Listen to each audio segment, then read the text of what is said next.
What the hell is this? You're making the whole neighborhood stink with this pile of garbage! The policeman grabbed a bag of oranges and threw it forcefully onto the street. People like you don't belong here! The old black man stood still. His hands didn't move. His voice was low and even. Sir, they've all been paid for. Every single one. Paid for? The policeman laughed. With what? I'll pay you with food stamps. He crushed an orange under his heel. Orange juice splattered all over the old man's shoes. Now get out of my neighborhood before I drag you away. The old man said nothing. He just looked at the policeman, calm, unfazed. The policeman had no idea that he had just threatened a man whose life could be ruined forever. 3 hours before those oranges hit the pavement, Oliver Davis was already awake. 5:15 in the morning, no alarm. His body had been waking at this hour for 41 years. Some habits don't retire, even when you do. He sat on the edge of the bed for a moment. The house was quiet. Morning light crept through the curtains and stretched across the wooden floor. He could hear birds outside, a dog barking somewhere down the street, the low hum of the refrigerator in the kitchen. Oliver stood, put on his slippers, and walked downstairs. The house was modest, 3 bedrooms, a small yard with a vegetable garden, nothing fancy. But if you looked closely, you'd notice things. A shadow box hung in the hallway near the stairs. Behind the glass sat a row of medals, bronze, silver, ribbons of deep red and blue.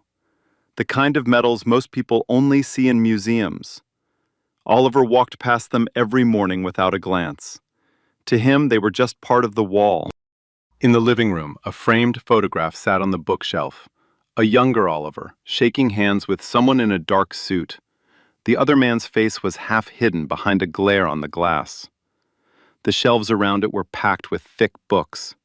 Military history, strategy, leadership. But this morning, none of that mattered. This morning, Oliver Davis was just a man making coffee. He filled the pot. The water sputtered. The kitchen filled with the warm, bitter smell of dark roast. He poured a cup, added 1 sugar, and stood by the window, looking at the sky turning gold over the rooftops. Dorothy came downstairs in her bathrobe.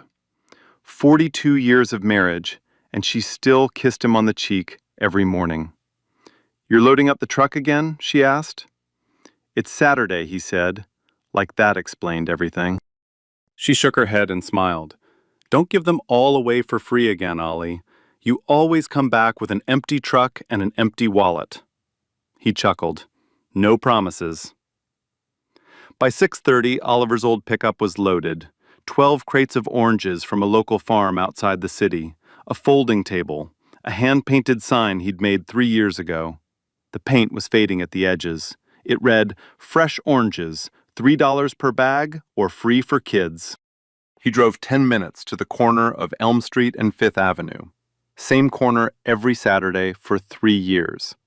The neighborhood knew him. The neighborhood loved him.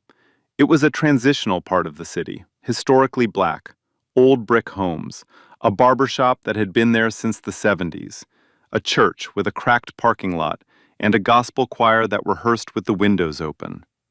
But things were changing. New coffee shops were opening on the next block. A condo development was going up 2 streets over. New faces, new complaints.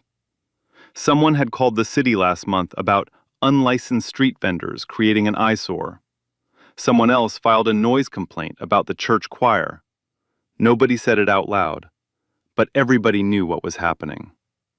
Oliver set up his table, laid out the oranges in neat rows, hung his laminated vendor permit on the side of the table with a binder clip. By 8 o'clock, the block was alive. Mrs. Coleman came by first. 80 years old, walked with a cane. Oliver handed her a bag before she could reach for her purse. "You keep that," he told her. She patted his hand and called him a saint.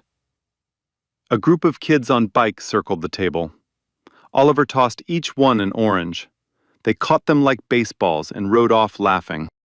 A young mother stopped with a stroller. 2 neighbors argued about football across the street. The church bells rang at 9. It was a good morning. Warm. Peaceful. The kind of morning that makes you forget the world has sharp edges. Then a patrol car turned the corner. It rolled slow. Too slow. The windows were down. The officer behind the wheel scanned the block like he was looking for something specific. One of the neighbors noticed. An older man, sitting on his porch, leaned over to his wife and muttered, "There goes Lawson again." A teenage girl across the street glanced up from her phone, saw the cruiser, and opened her camera app. Almost instinctive, she'd seen enough to know. The car circled the block once, twice, then it parked. The driver's door swung open hard. The hinges groaned like they were tired of this, too. Sergeant Craig Lawson stepped out like he owned the entire block. Boots hit the pavement heavy and deliberate, sunglasses on, jaw tight, one hand resting on his belt near the holster, the other tugging at his vest like he was suiting up for a war zone. He didn't look at anyone on the sidewalk. He looked through them, past them, like they were furniture. His partner, Officer Pete Sullivan, climbed out on the passenger side, early 30s, sandy hair, soft face. He stayed near the hood of the cruiser, arms folded across his chest, eyes aimed at the ground. The kind of cop who never started anything, but never stopped anything either. A spectator with a badge. Lawson walked straight toward Oliver's table. No greeting, no nod, no "good morning." Just a hard, straight line across the sidewalk. His shadow cut across the oranges before he even opened his mouth. Oliver saw him coming from 20 feet away. He set down the orange he'd been handing to a neighbor and straightened his back. His posture shifted. Not aggressive, not defensive, just aware. The way a man stands when he feels a storm rolling in, but refuses to flinch. Lawson stopped less than 2 feet from the table. He tilted his head and looked at the oranges, looked at the hand-painted sign, then looked at Oliver, slow, up and down, the way you'd examine something unpleasant on the bottom of your shoe. A long pause, deliberate, designed to make the other person feel small. "You got a permit for this little setup?" Oliver nodded once. "Yes, sir. 3 years running now. It's posted right there on the side of the table." He gestured toward the laminated card clipped to the front leg. City seal printed clearly at the top. Issue date, expiration date, vendor category, everything in order, everything visible. Lawson didn't look at it, didn't turn his head, didn't move his eyes even an inch in that direction. "I don't see any permit. That means you're operating illegally on city property." "Sir, it's right there." Oliver pointed again, patient. "You're welcome to inspect it yourself." Lawson sniffed hard through his nose. "Could be fake. Could be expired. I don't know where you got that from. I'm not accepting it." "It was issued by the city clerk's office downtown." Oliver's voice stayed level, measured, like a man used to speaking in rooms where every word was recorded. "You're welcome to call them and verify. I'll wait. I'm not calling anybody for you." Lawson's voice didn't get louder. It got heavier, lower, the kind of quiet that feels louder than shouting. "I'm telling you to pack this whole thing up, right now. Don't make me say it again." Oliver exhaled slowly through his nose. His hands stayed at his sides, open, still. "Officer, I'd like your badge number, please, and I'd like to speak with your supervisor." The words were polite, respectful even, but something about them landed like a match on gasoline. Lawson's neck flushed red. His nostrils flared wide. He stepped forward, closing the last bit of distance between them, until Oliver could smell the stale coffee on his breath and hear the leather of his duty belt creak with each inhale. "You don't get to make demands here. Not today, not ever. You understand me?" Before Oliver could respond, Lawson reached across the table with both hands.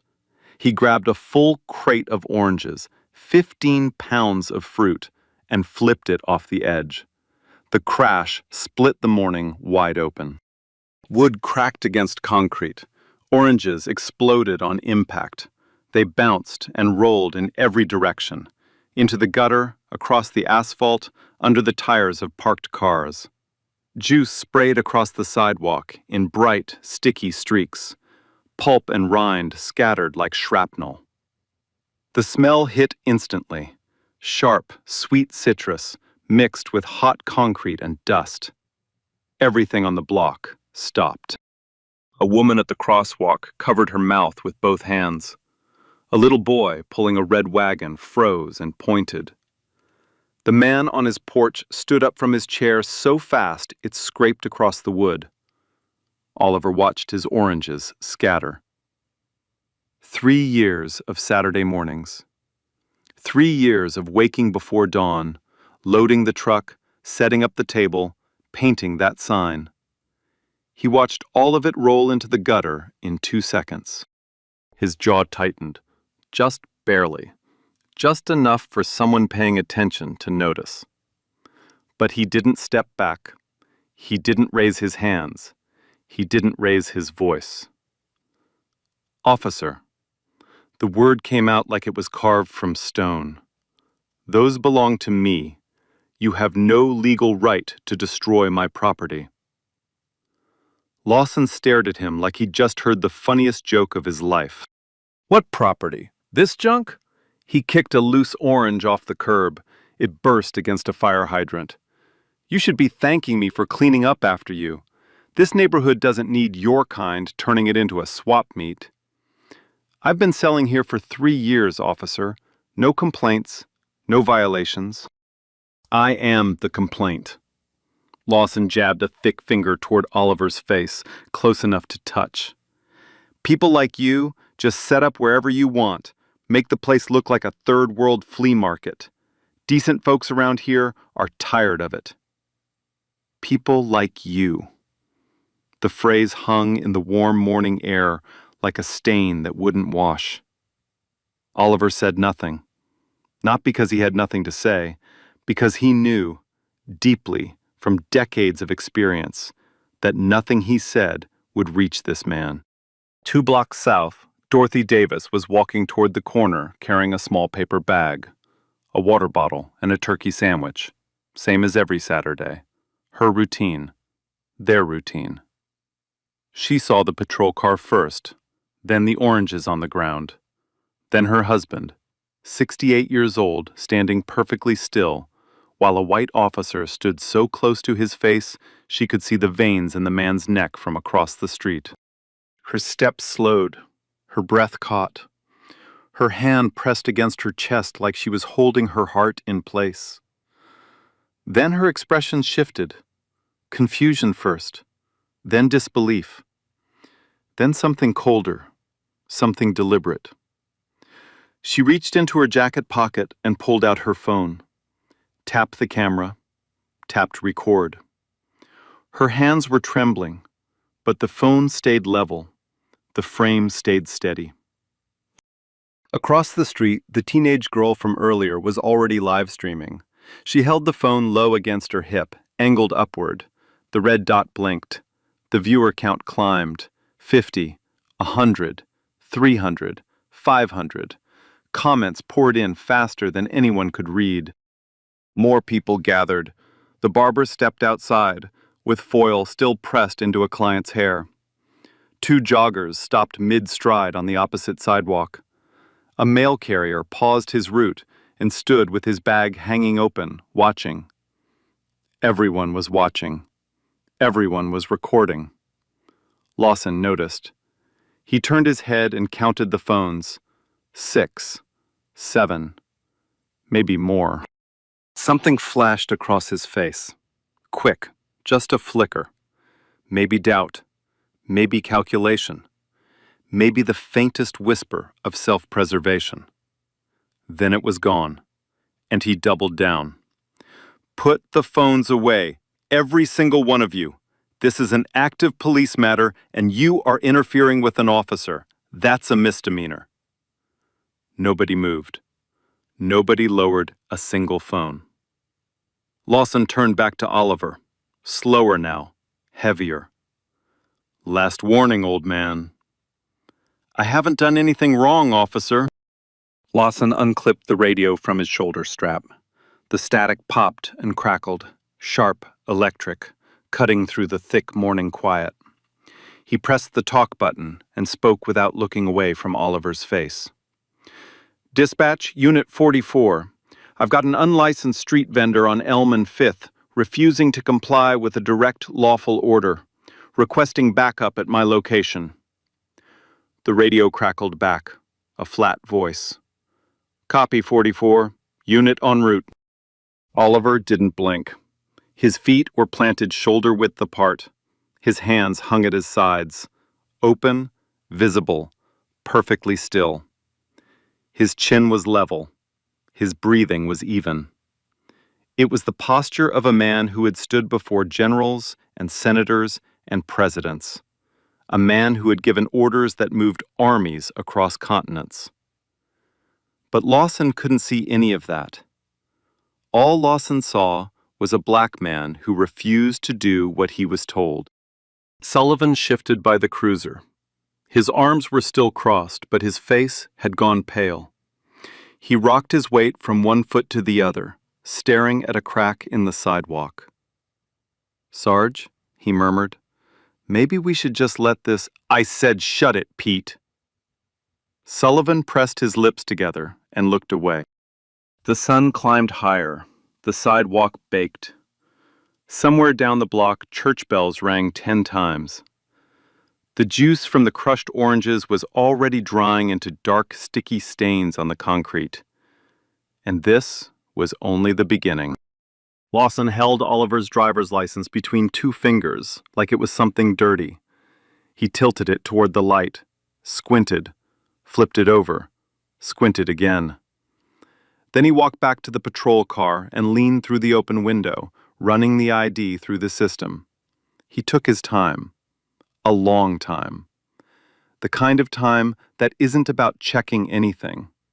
The kind of time designed to make a man stand on a sidewalk in handcuff distance and sweat. Oliver stood exactly where he was, hands at his sides, feet still. The sun pressed down on the back of his neck. Sweat gathered at his temples, but he didn't wipe it. 3 minutes passed. 5. 7. The neighbors watched. Dorothy watched. The phones kept recording.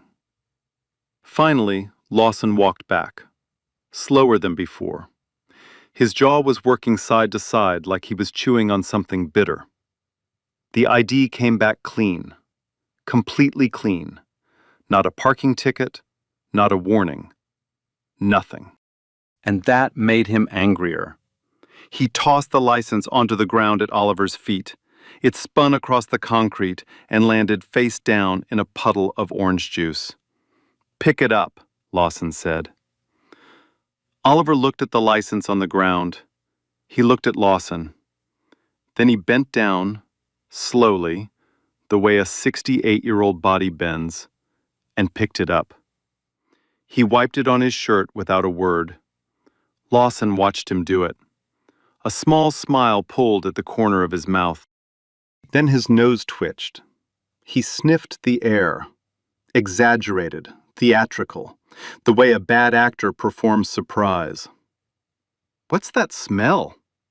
Oliver said nothing. "Something doesn't smell right around your truck." Lawson turned toward the old pickup parked along the curb. "I think I need to take a look.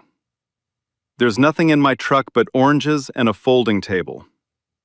That's for me to decide." Lawson was already walking toward the truck bed. "I've got probable cause." "No, sir, you don't." Oliver's voice was firm but flat. No anger, no fear, just fact. "The Fourth Amendment protects me from an unreasonable search. You need probable cause based on specific facts, or a warrant. You have neither." Lawson spun around, his lip curled. "Are you a lawyer now, huh? You selling law degrees out here, too?" He turned back to the truck and yanked the tailgate open. The metal screamed against its hinges. He climbed halfway into the bed and started throwing things out. A toolbox hit the pavement with a bang that echoed off the houses. Wrenches and screwdrivers spilled across the asphalt. A folded blanket landed in the gutter.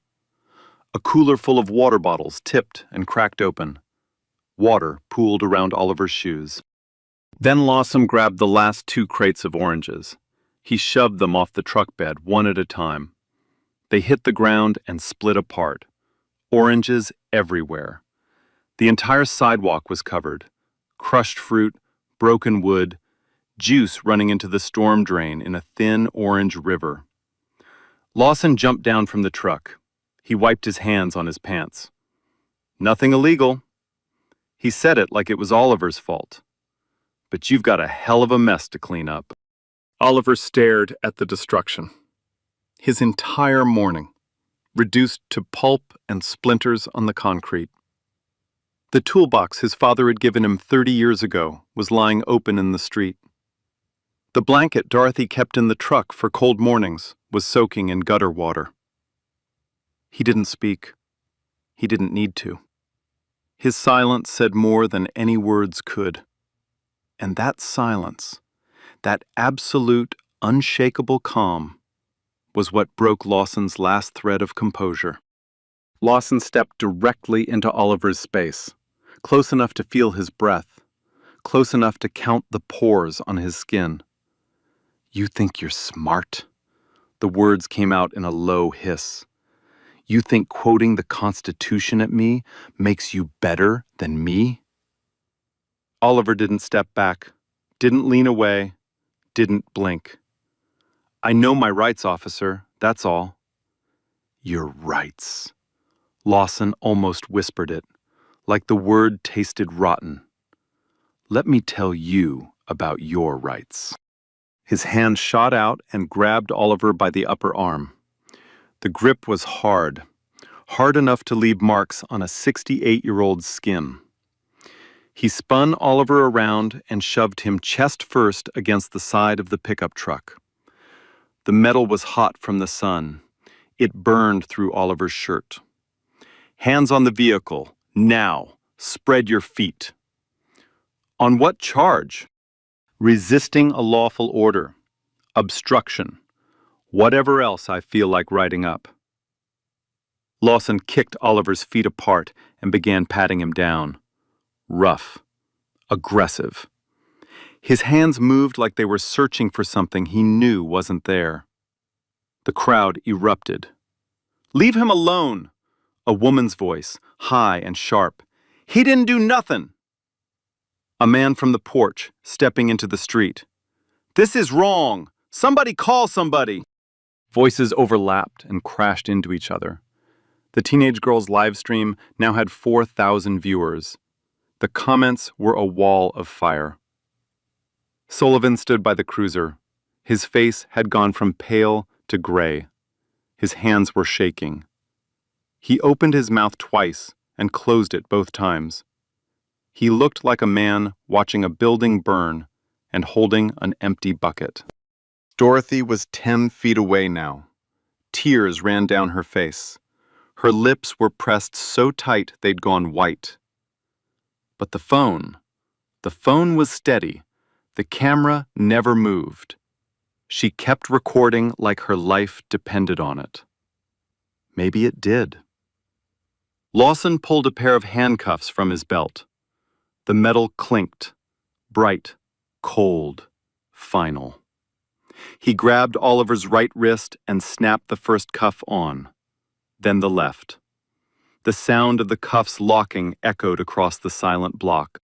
Oliver, a man who had once commanded over 100,000 soldiers, stood handcuffed against his own truck, surrounded by his own crushed oranges, on his own street, on a Saturday morning. Lawson stepped back and admired his work. Then he did something that made every single person on that sidewalk hold their breath. He walked to the few remaining oranges on the ground, the ones that had survived the earlier destruction, and he began stepping on them, one by one, slowly, deliberately, grinding each one flat under his boot with a slow twist of his heel. The wet crunch of each orange was the only sound on the block. He looked directly at Oliver while he did it, eye to eye, a smile pulling at his lips. Oops, he ground another one flat. Looks like your little business is closed for today. A little girl, maybe 6 years old, stood behind her mother's leg, clutching a small bag of oranges Oliver had given her earlier. She was crying, quiet, confused, shaking tears. She didn't understand what was happening. She just knew the nice man who gave her oranges was in handcuffs, and the police officer was smiling about it. Oliver closed his eyes. Not in defeat, not in surrender, in restraint. This was a man who had made decisions that shaped the security of nations. A man who had sent soldiers into combat and brought them home. A man who had sat across the table from world leaders and never flinched. He was choosing, actively, deliberately, with every fiber of his being, to hold his power in reserve. Because he knew something Lawson didn't. He knew exactly how this was going to end. Then a second patrol car turned onto Elm Street. But it wasn't backup for Lawson. The car stopped. The door opened. Out stepped Captain Elaine Howard, a black woman in full uniform with captain's bars on her collar. Tall, sharp-eyed, every crease on her uniform pressed to a razor's edge. She had been monitoring dispatch when the call came in, but that's not why she came. She came because the teenage girl's live stream had been flagged on social media. A sergeant in the department's public affairs office had texted Howard directly, "You need to see what's happening on Elm Street, right now." Howard stood at the edge of the scene and took it all in. One slow sweep of her eyes. An elderly black man in handcuffs. Crushed oranges covering the sidewalk. A truck with its contents thrown across the road. A crowd of angry witnesses. A dozen phones recording. And 2 officers, one smug, one ghost white. She walked forward. Her boots were quiet on the pavement. Every step measured.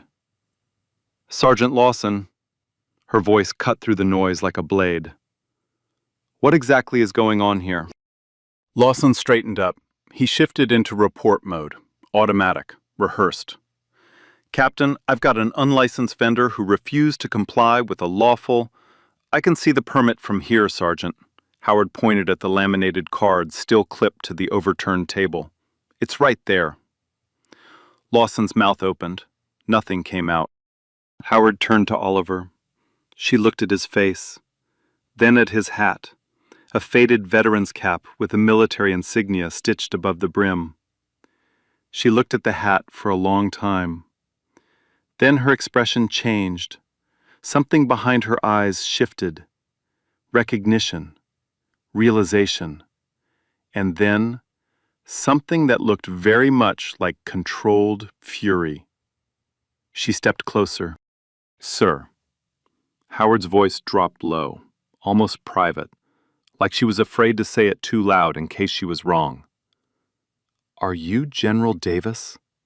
General Oliver Davis?" The entire block went silent. Even the birds seemed to stop. Oliver, still in handcuffs, turned his head to face her. He nodded once. Slow, simple. "Yes, ma'am, I am." Howard's eyes closed for half a second.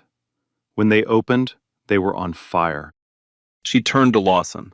Her voice didn't rise. It didn't need to. It carried the kind of authority that comes from rank, from discipline, from years of earning respect the hard way. "Sergeant Lawson, remove those handcuffs, right now." Lawson let out a short laugh. Reflex. Nervous. Stupid. Captain, with all due respect, I don't care if he says he's the... This man is Lieutenant General Oliver Davis, retired. 4 stars. Howard stepped toward Lawson with each sentence. 41 years of active service to this country. 3 distinguished service medals. Deputy Commanding General of FORSCOM. He has commanded more soldiers than you will ever meet in your entire life.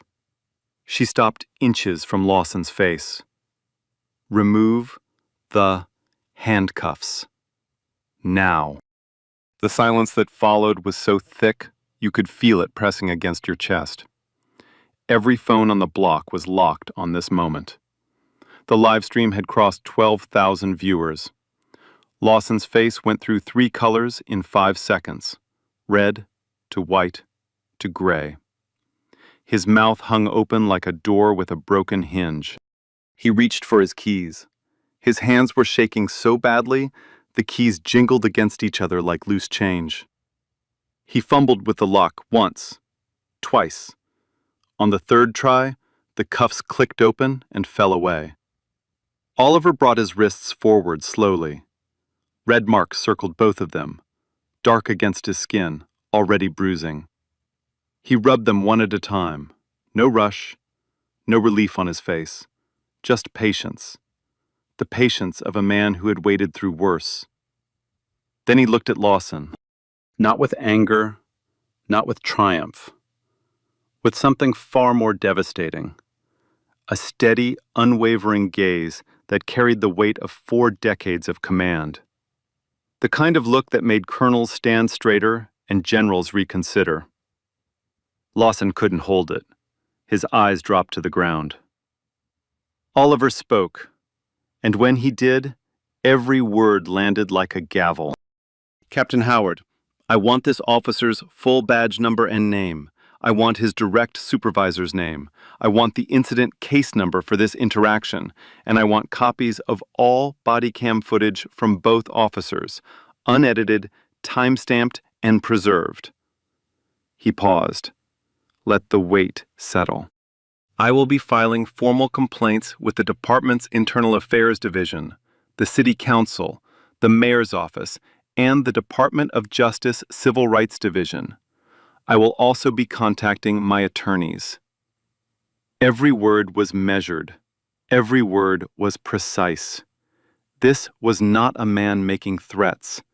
This was a man issuing orders. And everyone on that block, including Lawson, could feel the difference. Lawson opened his mouth. His voice cracked before the first word came out. Sir, I was just doing my... I didn't know you were... You didn't know what? Oliver cut him off. Not shouting, not harsh. Worse. Calm. Absolutely calm. That I was a general? That shouldn't matter, Sergeant. Not one bit. He took one step closer to Lawson. Just one. You should treat every citizen standing on this sidewalk with the same basic dignity. Every single one. Whether they have 4 stars on their shoulder or 4 oranges on a table. The fact that you don't, the fact that you chose not to, tells me everything I need to know about you. Lawson had no answer. His mouth moved, but nothing came out. His arms hung at his sides like they didn't belong to him anymore. The sunglasses he'd worn like armor all morning were crooked on his face now. He didn't fix them. He looked like a man watching his entire career collapse in real time. Because he was. Sullivan hadn't moved from the cruiser. His head was in both hands. His shoulders were shaking. He didn't look up. He couldn't. Then the block came alive. It started with one person clapping. Then another. Then the whole sidewalk erupted. Not in chaos, but in something deeper. Vindication. Relief. The kind of sound people make when they've been holding their breath for too long and finally get to exhale. Cheers, applause, tears. A man pumping his fist in the air. The woman from the barber shop pressing both hands over her heart. Dorothy pushed through the small crowd and reached Oliver. She wrapped her arms around him so tight her feet nearly left the ground. He held her with one arm. His other hand rested gently on the back of her head. She was still holding the phone, still recording, even now. The teenage girl's live stream had crossed 100,000 viewers. The comments were moving so fast they blurred into a single stream of light on the screen. Howard turned to both officers. Her voice was steel wrapped in ice. Both of you, back to the precinct, now, weapons on the hood. Lawson unholstered his sidearm with trembling fingers and set it on the cruiser's hood. Sullivan did the same without being asked. They got in the car, Lawson in the passenger seat this time. Howard drove. Nobody spoke. The crowd watched the patrol car pull away. Someone started a slow clap that rippled down the block. Oliver stood in the middle of his crushed oranges, his wife at his side, and did something nobody expected. He smiled. By the time Lawson walked into the precinct, Chief Ronald Greer was already standing behind his desk, with both fists pressed into the wood. His computer screen was open to the live stream replay. His phone was ringing. It had been ringing for 20 minutes straight. The mayor's office, 2 city council members, a reporter from the Associated Press, and someone from the governor's communications team. Greer was a 30-year cop. Big man, thick neck, the kind of chief who ran a tight department and hated surprises. This was the worst surprise of his career. Lawson was escorted into the office by Captain Howard. He walked in the way men walk when the ground under them has turned to sand, unsure of every step. "Sit down," Greer said. He didn't offer coffee. He didn't close the door. "Chief, I can explain. The guy didn't have his permit visible. I was following standard procedure." Standard procedure. Greer repeated the words like they were poison. He turned the monitor around so Lawson could see himself on screen, grabbing the crate, dumping it, stomping the oranges, shoving a 68-year-old man against a truck. "That looks standard to you, Sergeant?" Lawson said nothing. Greer pressed play on the body cam footage. His own officer's camera had captured everything. Every word, every shove, every sneer. The audio was crisp. You could hear the wet crunch of each orange under Lawson's boot. You could hear the little girl crying. "You harassed a retired 4-star general of the United States Army." Greer's voice was shaking now, not from fear, from rage. "You destroyed his property. You conducted an illegal search of his vehicle. You handcuffed him without cause. You did all of this on camera, in front of 50 witnesses, on a live stream that currently has," he glanced at his phone, 4 million views and counting. Lawson's mouth opened, closed, opened again. "I didn't know who he was." "That's the problem." Greer slammed his palm on the desk. The coffee mug jumped. "You shouldn't need to know who someone is to treat them like a human being." Down the hall, in a separate room, Sullivan was falling apart. 2 internal affairs investigators sat across from him with a recorder running. Sullivan's leg bounced under the table. His eyes were red. His voice kept cracking. He told them everything. He told them Lawson had targeted Oliver the moment he saw a black man with a vendor table. He told them Lawson had said, in the car before they pulled over, "Watch me make this guy's day miserable." He told them there was no smell, no probable cause, no reason for any of it. He told them this wasn't the first time. "He does this," Sullivan said, staring at the table. "He picks people, always the same kind of people. And I never said anything. I just stood there. His statement was 14 pages long. Within 4 hours, the decisions came down like dominoes. Lawson was placed on immediate unpaid suspension pending a full internal affairs investigation. His badge was collected. His service weapon was already on the captain's desk. His access to all department systems was revoked before he left the building. Sullivan was placed on paid administrative leave as a cooperating witness. He would face a separate review for failure to intervene, but was told his cooperation would be noted. Chief Greer held a press conference on the steps of the precinct at 4 o'clock that afternoon. The sun was still high. Cameras lined the sidewalk 3 rows deep. Microphones bristled from the podium like a steel garden. Greer called the incident deeply disturbing and fundamentally contrary to the values of this department. He pledged a full, transparent investigation. He promised accountability. Reporters shouted questions. Greer took 3 and then walked inside. Oliver Davis held no press conference that day. Instead, he went home. He sat on his front porch with Dorothy. She brought him a glass of lemonade with too much sugar, the way he liked it. He leaned back in his chair and watched the shadows stretch across the yard as the sun went down. His phone buzzed on the table beside him. Reporters, producers, old military contacts. He let it buzz. Dorothy reached over and held his hand. "You okay, Ollie?" He took a sip of lemonade, looked at the sky. "I will be." By midnight, the footage, Dorothy's video and the teenager's live stream, had been viewed over 12 million times.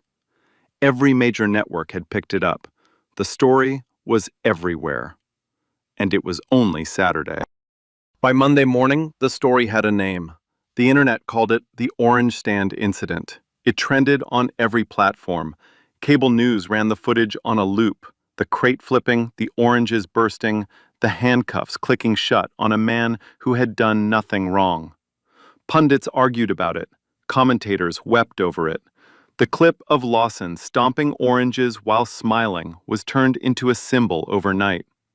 But the real story, the one beneath the surface, was just beginning to emerge. Journalist James Whitfield cracked it open. He worked the city beat for the region's largest newspaper. Thorough, relentless, patient. He filed a public records request within 2 hours of the video going viral. What came back changed everything. Sergeant Craig Lawson had 14 prior excessive force complaints on file. 14. Every single one filed by a Black or Latino resident. Every single one dismissed by internal review. Not a single sustained finding. Not one disciplinary action. Not even a written warning in his personnel jacket. 14 complaints, 0 consequences. Whitfield published on Tuesday. The article hit like a grenade. By Wednesday, 3 more victims had come forward publicly. A woman named Gloria Sims told reporters Lawson had destroyed her flower cart on the same block 2 years earlier. He dumped her buckets, crushed her arrangements under his boots, and told her to take her little garden project back to where she came from. She filed a complaint with the department. Nothing happened. Not a phone call, not a follow-up, nothing. A man named Curtis Hall described how Lawson impounded his food truck over an allegedly missing permit. A permit that was sitting on the dashboard in plain view the entire time. It took Curtis 4 months and $2,000 in fees to get his truck back. His business nearly collapsed. His complaint was marked unfounded. A teenager named Andre Price said Lawson had stopped him on his bicycle 3 times in a single month, each time for matching a description. Andre didn't match any description. He was 15 years old, riding home from school, wearing his school uniform. His mother filed complaints after each stop. All 3 were dismissed within a week. The pattern was undeniable. This wasn't one bad morning. This was years of targeted, systematic abuse aimed exclusively at people of color, protected by a department that buried every complaint and shielded every offender. Whitfield's headline read, 14 complaints, Zero consequences. How one sergeant operated without accountability for years.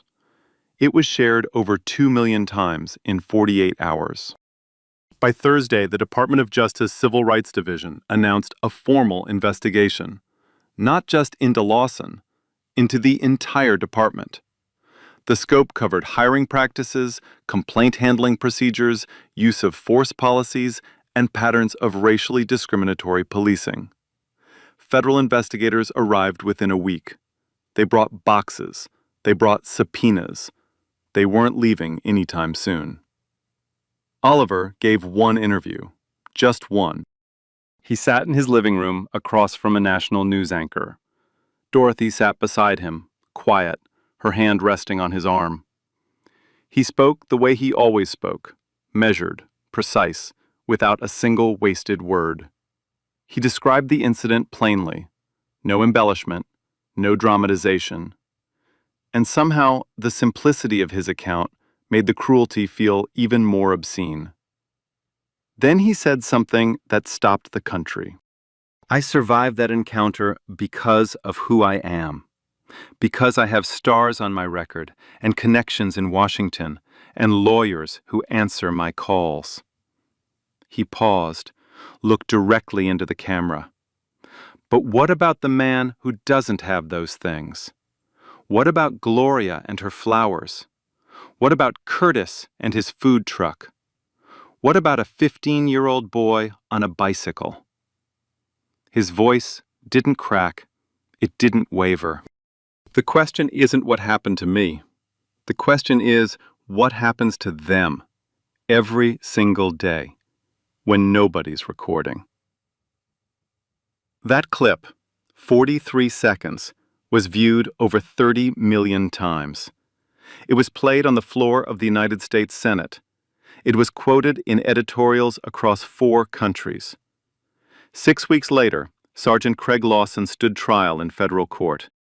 The charges were severe. Deprivation of civil rights under color of law, a federal felony. Destruction of property, false arrest, filing a false police report. Judge Helen Bradford presided, known for 2 things, fairness and zero tolerance for abuse of power. The prosecution's case was overwhelming. They presented body cam footage, unedited, Dorothy's recording, the live stream.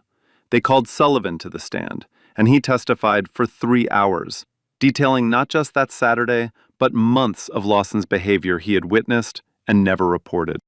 They brought the 14 prior complainants. One by one, they told their stories.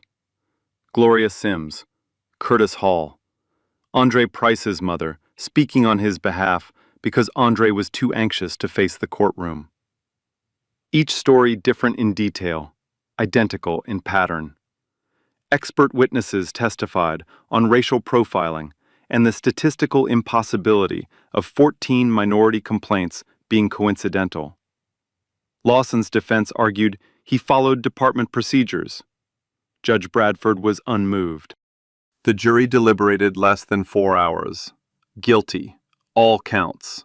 36 months in federal prison, complete forfeiture of his pension, a lifetime ban from any law enforcement position, local, state, or federal. His name entered into the National Decertification Index. Lawson stood motionless as the sentence was read. His attorney placed a hand on his shoulder. Lawson didn't seem to feel it. Sullivan received 2 years of probation, 200 hours of community service, and mandatory retraining. His cooperation was noted, but his career in law enforcement was effectively over. The consequences didn't stop at the courtroom. Chief Ronald Greer resigned 3 weeks after the DOJ investigation released its preliminary findings. The report described a systemic culture of complaint suppression, inadequate oversight, and racially disparate policing outcomes. His resignation letter was 1 paragraph. He admitted nothing. But he was gone. The city council moved fast. Within 2 months, they passed a package of reforms. An independent civilian review board with full subpoena power. Mandatory body cam activation for all interactions. No exceptions, no manual override. a codified duty to intervene policy requiring any officer who witnesses misconduct to act immediately or face termination. Oliver was invited to the signing ceremony at City Hall. He stood at the back of the room. He didn't want the podium. But he brought someone with him. The little girl from that Saturday morning.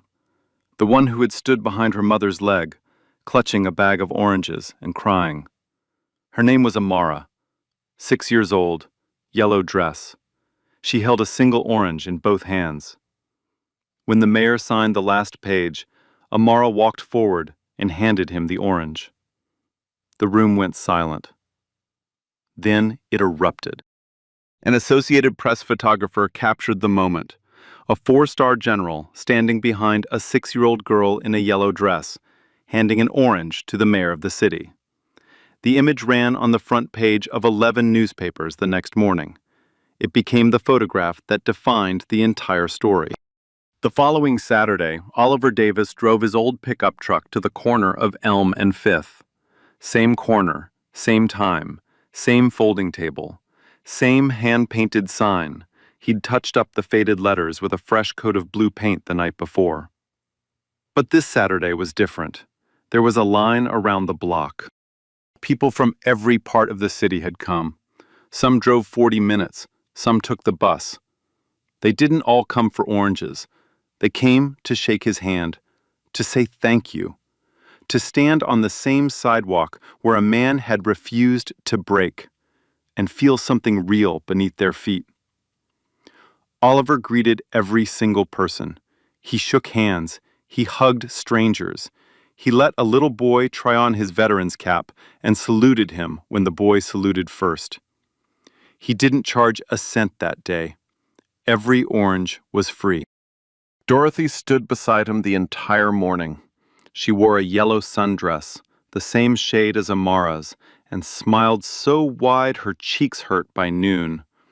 She told a reporter, "He's always been like this. He just needed the world to see it." By afternoon, the table was empty. Every crate cleared. Oliver folded up the table, loaded it into the truck, and stood for a moment looking at the corner. The pavement was clean now. No crushed fruit, no broken wood, just a sidewalk in the sun. The neighborhood began to change after that. Not through displacement, but through dialogue. Old residents and new residents formed a community board together. They held monthly meetings at the church with the gospel choir. Oliver was named honorary chair. He attended every meeting. He mostly listened. He was offered book deals, speaking tours, consulting contracts. He accepted a few and donated every dollar to a legal defense fund he created for victims of police misconduct. He didn't name the fund after himself. He named it after Gloria Sims, Curtis Hall, and Andre Price, the ones nobody knew about until it was almost too late. The fund's first case was a young father in a neighboring city who'd been falsely arrested at a grocery store in front of his daughter. Oliver's attorneys took it pro bono. That Saturday morning, the one with the crushed oranges and the handcuffs and the smiling cop, had started as the worst day of Oliver's year. It became the first day of something much bigger. The narrator brings it home. This story started with a man and a table and a bag of oranges. It started with a cop who saw skin color before he saw a human being. It started the way these stories always start, with someone deciding that another person didn't matter. But it didn't end there. It ended with a courtroom, a guilty verdict, a resignation, a new law, a little girl in a yellow dress handing an orange to a mayor. It ended with a man standing on the same corner the next Saturday, giving away free fruit to a line that stretched around the block. It ended with change. But here's what keeps me up at night. So let me ask you something. If you were standing on that sidewalk, watching a man get handcuffed for selling oranges, what would you have done?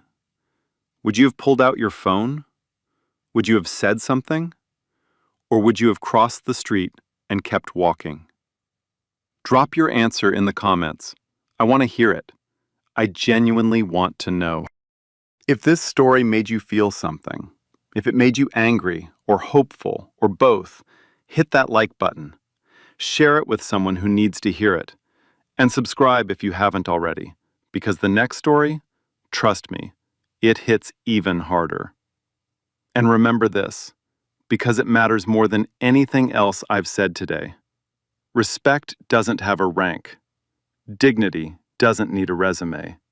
And justice, real justice, should never depend on who you know or what title you carry. It should just be the standard. Something about this story won't let me go. The system only cares when the wrong person gets hurt. When it's somebody powerful, somebody famous, somebody with connections, then everybody moves. There's an investigation, there's a reform. But when it's a regular person, silence, nothing, move along, and that's backwards. Justice shouldn't need a famous name to wake up. It should work the same for everybody. The person with nothing should get the same protection as the person with everything. That's not a dream. That's supposed to be promised. And we are breaking it every single day. And here's what I also learned. You don't have to fight back to win. Sometimes the strongest thing you can do is stay calm. Stay who you are. Don't let them turn you into something angry, something ugly, something they can point at and say, see, I was right. Just stay. The truth always comes out. Maybe slow, but it will come. So, if you ever feel like nobody's listening, don't give up. Keep going. Your moment is coming. Like, share, and subscribe. Real stories, real justice, every week. And remember, justice that only works for powerful isn't justice at all. It's a privilege, and privileges can be taken away. Rights can't.